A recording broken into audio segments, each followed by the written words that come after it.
If you hadn't been with Kate and the two of you together, do you think any of this would have happened? Oh, no. I see it as providence. The jigsaw came together and too many things worked. It's an interesting word, providence.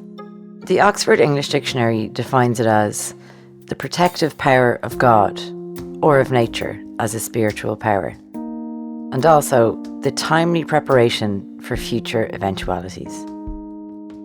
And when you hear the story of how John O'Loughlin Kennedy here, his wife Kay, and a small group of people got together in 1968 to see how they could help starving Biafrans, you see what he means about providence having a hand in things. There were quite a number of good decisions that we made along the way that turned out to be good decisions afterwards for reasons that we really didn't know at the time. From a small flat in Dublin, this group started a chain of events that saved the lives of millions of people and that still has enormous global impact. Kay died about a year and a half ago, and the only thing I could say when she died was that I'd married the right girl. This is SOS, How Ireland Helped a Nation. Episode 2, Providence.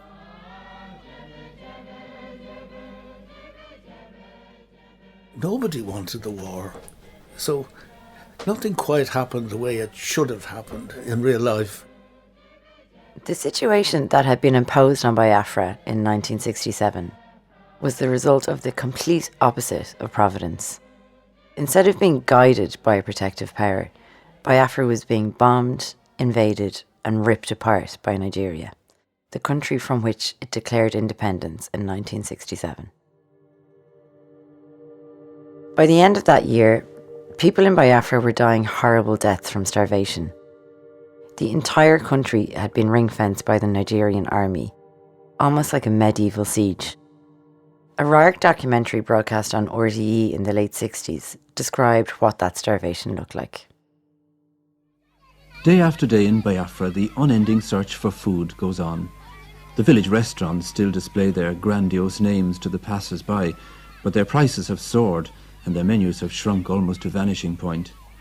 There's nothing to drink except palm wine, nothing to eat except some fruit and vegetables, and even to buy these you need a very well-filled purse. You'll remember from episode 1 that one of the first Irish people to bring back news from Biafra was a Holy Ghost missionary, a priest called Raymond Kennedy. Raymond's brother John and John's wife Kay held a press conference at the end of 1967 to show the world what was going on. But they hadn't reckoned with politics.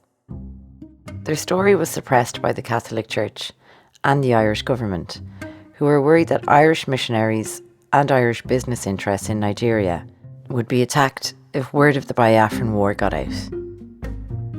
Those in power, it seems, were not about to tell the world about Biafra. And so Kay and I decided we'd have to try and do something about it. It was at this point, John said much later, that he got that first sense of providence, that this thing he was doing was fate, whatever this thing was. And so, one of the first things that he and his wife Kay did was to call a meeting in their flat in Northumberland Road in Dublin. We had a big sitting room. The flat was in a Victorian house, so the sitting room was large, as sitting rooms in flats would go. We were taken aback. About 40 people turned up, and they were sitting on the bookshelves, and they were standing in the hallway and listening to what was going on.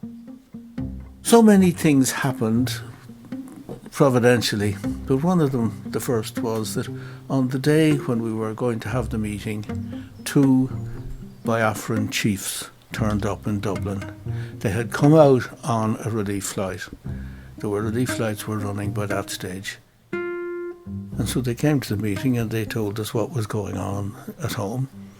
And that was what made us decide, well, something has to be done about it.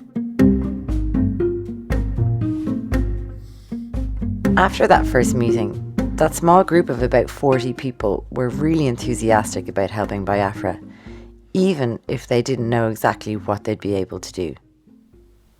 We met every Tuesday, and the first few meetings weren't exactly exciting. But then things started to happen. We knew that they needed medical supplies in Nigeria, so we sent some fibrinogen or something. Then one or two people gave us money anonymously, and a girl on the committee wrote to the Irish Times to say thank you to the anonymous donors. And the effect of that was to bring in more donations, because people wanted to do something about Biafra, but they didn't know how to do it. So this emboldened John and Kay, and they made more plans. They joined forces with the Knights of Columbanus, and together they decided to launch an organised campaign to raise money for Biafra. And once again, Providence waved in John's direction.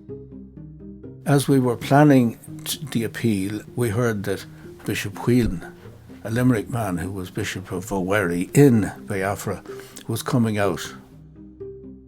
And then there was a Protestant lady on our committee who knew that the Anglican Bishop of Owerri was already out in Hull in England. So we invited him to come on the platform and launch the appeal with Bishop Whelan. So, on the 28th of June 1968, a Catholic bishop and a Protestant bishop walked into a hall to make an appeal on behalf of Biafra. Now, people don't quite understand it now, but in 1968, that was a momentous thing to do. That was huge. The probability is that never since the Reformation had an Anglican bishop and a Catholic bishop stood on the same platform in Dublin to sing from the same hymn sheet. So we all stood up, and some people held hands, and we said the Lord's Prayer together. And it was an electric moment that will never be lost in my memory. And for some of us at least, the penny dropped. If we could say Our Father together, then in some sense we were brothers and sisters, and we were looking after our brothers, or hoping to look after our brothers and sisters who were in trouble in Biafra. There were about 350 people, I'd say, present. We took up a collection on the way out. We collected £500 at the end. That £500 is the equivalent of €10,000. And that was the response that we got. One detail of that meeting, it was a warm evening, June 28th. The bishops told us what the problem was. It was my turn to go up on the podium and tell everybody what we were going to do about it. Nobody remembers a word that I said on that occasion, but as I walked up to the podium, I took off my jacket and hung it on an empty chair. And everybody remembers that, because it was a gesture of, now lads, it's time to get down to work. And 40 years later, Tony Blair did the same thing at a Labour conference, so I was rather pleased. The people at that launch heard what was happening in Biafra, how thousands were wandering the country looking for food, many of them sick or dying.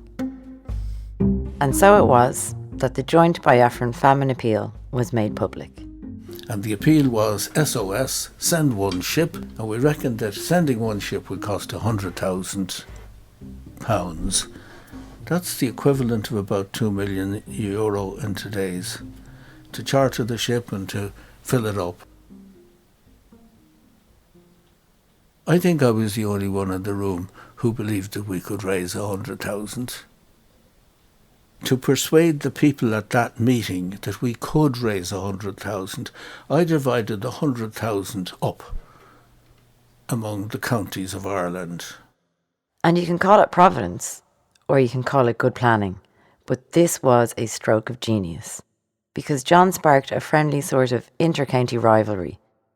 And when it came to raising money for Biafra, no county wanted to be outdone.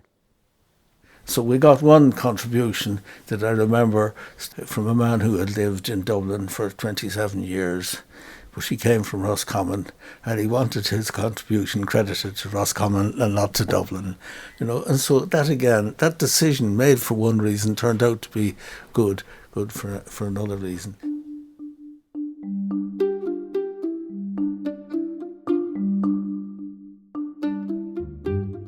Over the course of the Biafran conflict, from 1967 to 1970, many other good things happened to help the joint Biafran famine appeal. For example, they met advertising executives who dreamt up snappy slogans for ads, which newspapers then ran for free. And all across the country, people held coffee mornings, bake sales, and sponsored walks.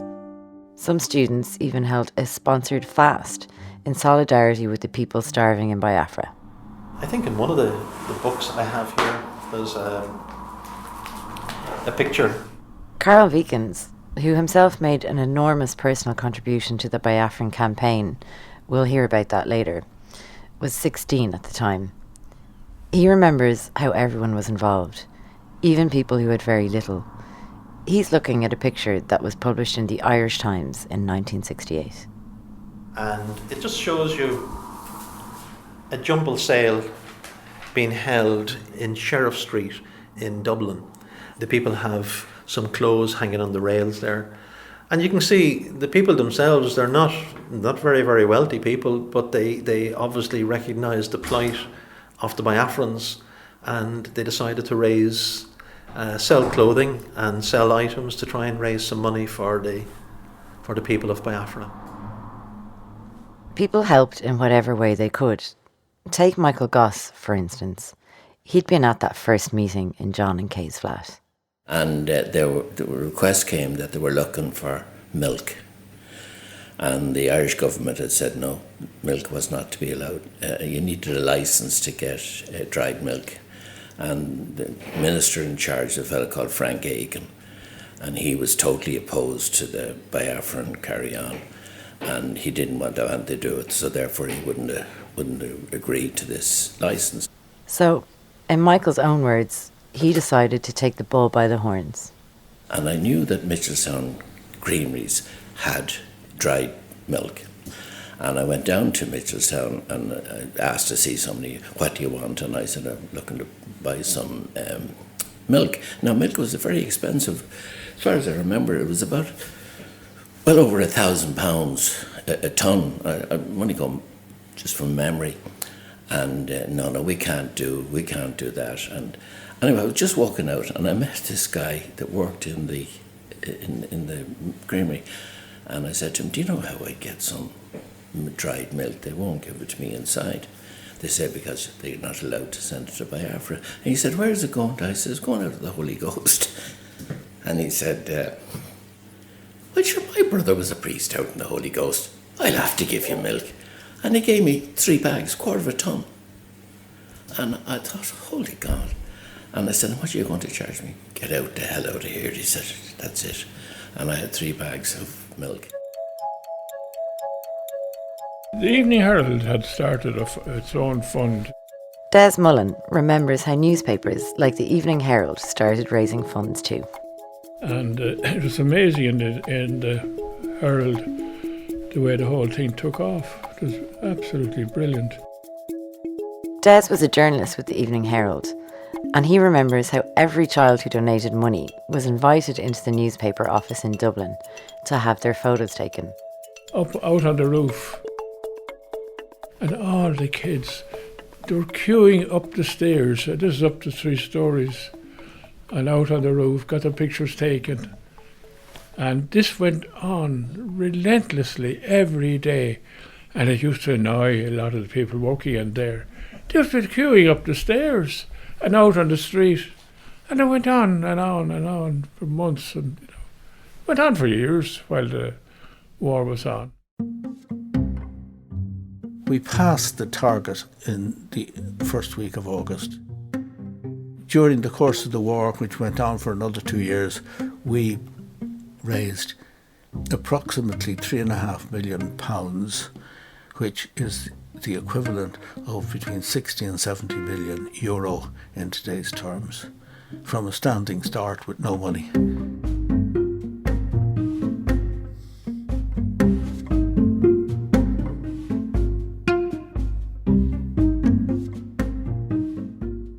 Looking back at it now, it seems really extraordinary that a country so far away from Biafra would be moved to give so much. Until you remember a couple of things. Ireland had a huge missionary presence in Africa, and almost everyone knew someone who'd been on the missions there. So news about Africa did resonate with Irish people. But also, this was the first time that images of a famine were beamed into people's lives through the new medium of television. Now, not every household had a television back in those days, but there was television shops where they would have banks and banks of televisions. So people would stand outside these shops looking at what was on the television. So you get news coverage and it would show you the pictures of the starving children. And I think that's what moved the people more than anything else. When you see little children with arms the size of matchsticks and extended bellies, that it just moved them to want to do something to help. Maybe it's a race memory of what famine means, but famine meant something to the people of Ireland, and Africa meant something to the people of Ireland.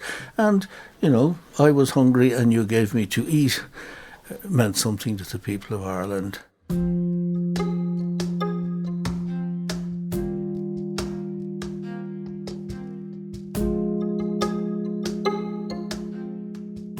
Some of those images and reports that moved the Irish people so much were sent back by Irish reporters. In July 1968, a month after the joint Biafran famine appeal was launched, Des Mullen was sent to Biafra for his paper, the Evening Herald. I hadn't a clue where I was going. I remember one night I was working late in the office, around about 11 o'clock, and it suddenly struck me that I hadn't a will made. And my poor wife Angela, I hadn't. You know, it was all sprung on us, you know. So I typed out a short way, leaving everything to Angela. So that was the only bit of anxiety. But if I'd known what I know now and reading all these things, and all the people who actually were killed on those flights. The flights that Des is talking about were the humanitarian flights organised by a group of aid organisations from Catholic and Protestant churches. These flights were significant because they were part of one of the first operations that Catholics and Protestants performed together. There were planes that were on their way out, like at the time. 4 DC, whatever they were, you know. These flights originated in a small island off the west coast of Africa called Sao Tome, where they took on supplies. The Catholics and Protestants flew supplies in on alternating evenings. Des flew in on one of the Catholic flights, and it was a bit different to the flights that Raymond Kennedy and Dermot Doran took into Biafra back in December 1967. Those flights had landed in Biafra's official airport in Port Harcourt. By this time, Port Harcourt had been taken over by Nigerian troops, so flights from Sao Tome were landing in a place called Uli.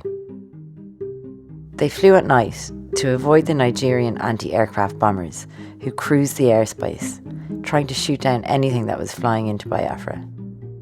But the big danger was when landing on this airstrip was just a long stretch of road with very little, space each side for the planes. And the lighting was from paraffin lights on the runway. In the late 1960s, one of the pilots, an American mercenary, told an Irish documentary crew what it was like. The airport in Biafra is pretty primitive. What are the problems for a pilot landing there? Well, let's say the blackness for one thing, your lack of any reference for depth perception for getting in. The runway is so narrow that it looks longer than it really is. However, it's plenty long. It's, I think, over 7,800 feet long, but being as narrow as it is, it is let's say, a psychological problem.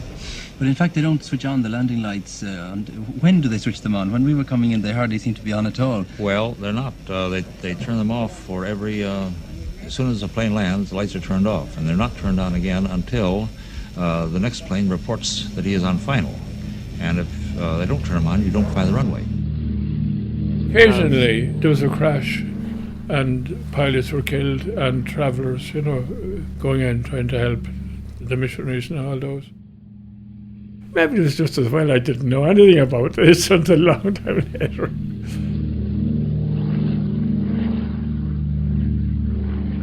By the time Des Mullen reached Biafra in July 1968, it was chaos.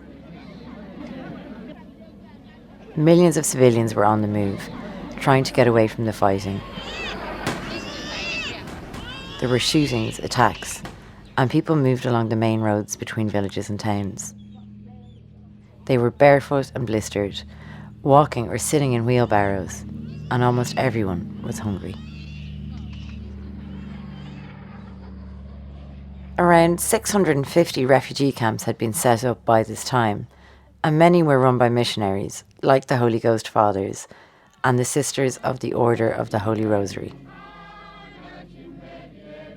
Some of the camps housed up to 7,000 people, and almost everyone needed medical attention. Many people suffered from kwashiorkor, the heartbreaking condition that became associated with Biafra. This man is the sole survivor of his family. His wife and children have all died from kwashiorkor, and he himself has the distended stomach and swollen legs that are a sign of the disease.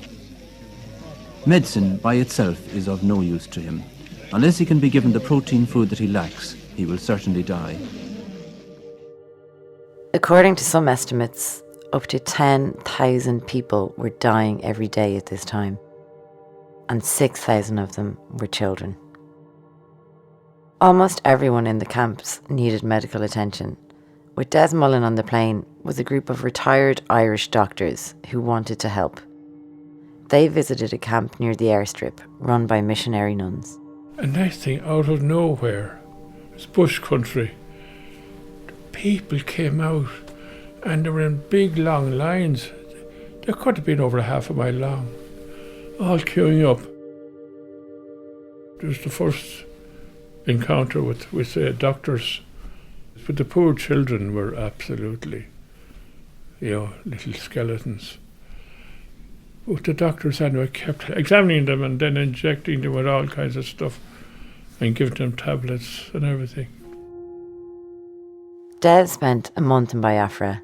He sent back reports for his Irish readers with titles like Biafra Horror, Survival Against Impossible Odds, or Children Starved to Death Amid Scenes of Abject Horror. He heard horrible stories of young girls in his school being raped by Nigerian soldiers. He couldn't help but think of his own daughters back in school in Dublin.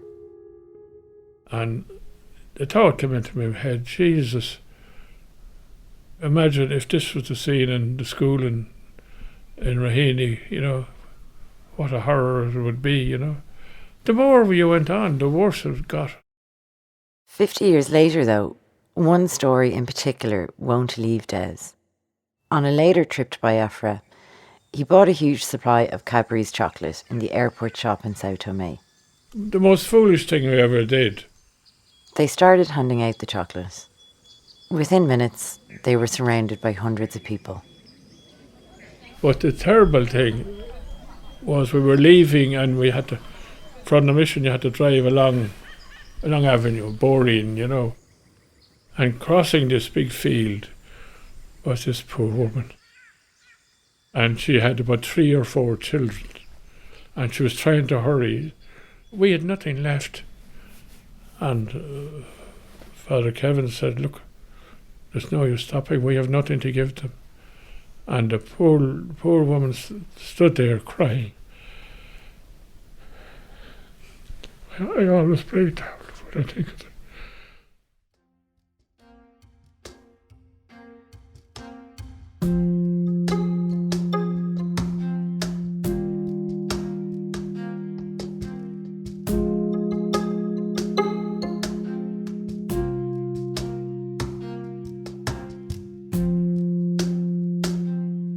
Back in Ireland, people were moved by the stories that Des and other journalists sent out of Biafra, and the joint Biafra famine appeal continued to receive a steady stream of donations.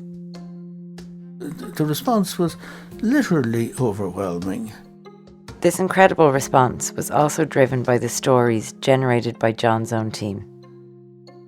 We had better communications with Biafra than in ordinary peacetime. The blockade was there, but there was one chap in the area who was what was known as a shortwave radio ham. And the radio ham was a friend of Father Kevin Doheney's, and he made contact with a dentist in Holland. And the dentist worked out a way of linking the shortwave radio to the telephone, and he could dial through to Dublin. And so once or twice a week we got to talk to Father Kevin Doheney. That meant that we had better communications, better information coming out of Nigeria than the news wires. So we started to issue press releases. To be more efficient, we got a telex, and then we would send our press release on that. And because we had the news sooner, we wore down any distrust, and they started to use our press releases. Because if they got the story from Reuters 3 days later, they'd say, hey, well, we had that from Africa Concern on Tuesday. And that kept the famine alive in the public mind. By August, the joint Biafran famine appeal was ready to send a shipment to Biafra. So we chartered a ship called the Corback, and it came to Dublin. On its way, it picked up some stuff in Belfast. The Northern Ireland Meat Marketing Board gave us dried skim milk, which was very important because it's a good source of protein, and the real problem of famine in Biafra was protein deficiency. And so it took on board that, and then we had loads of stuff ready to go, 2,500 tons of stuff ready to go, and we loaded it in Dublin, and off it went.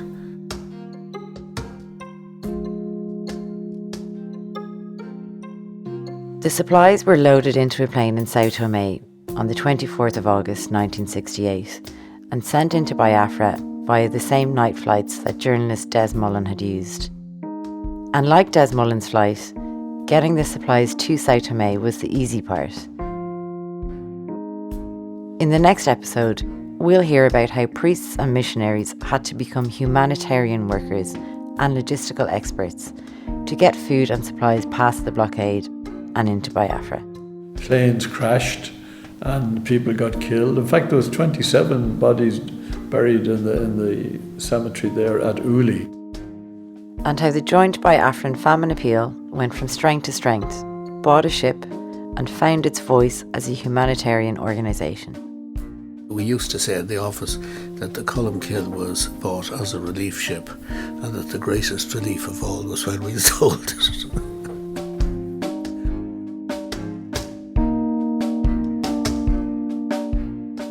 This podcast is a Concern Worldwide production. It was presented by Clara Hearn and produced by Colette Kinsella for Red Hair Media.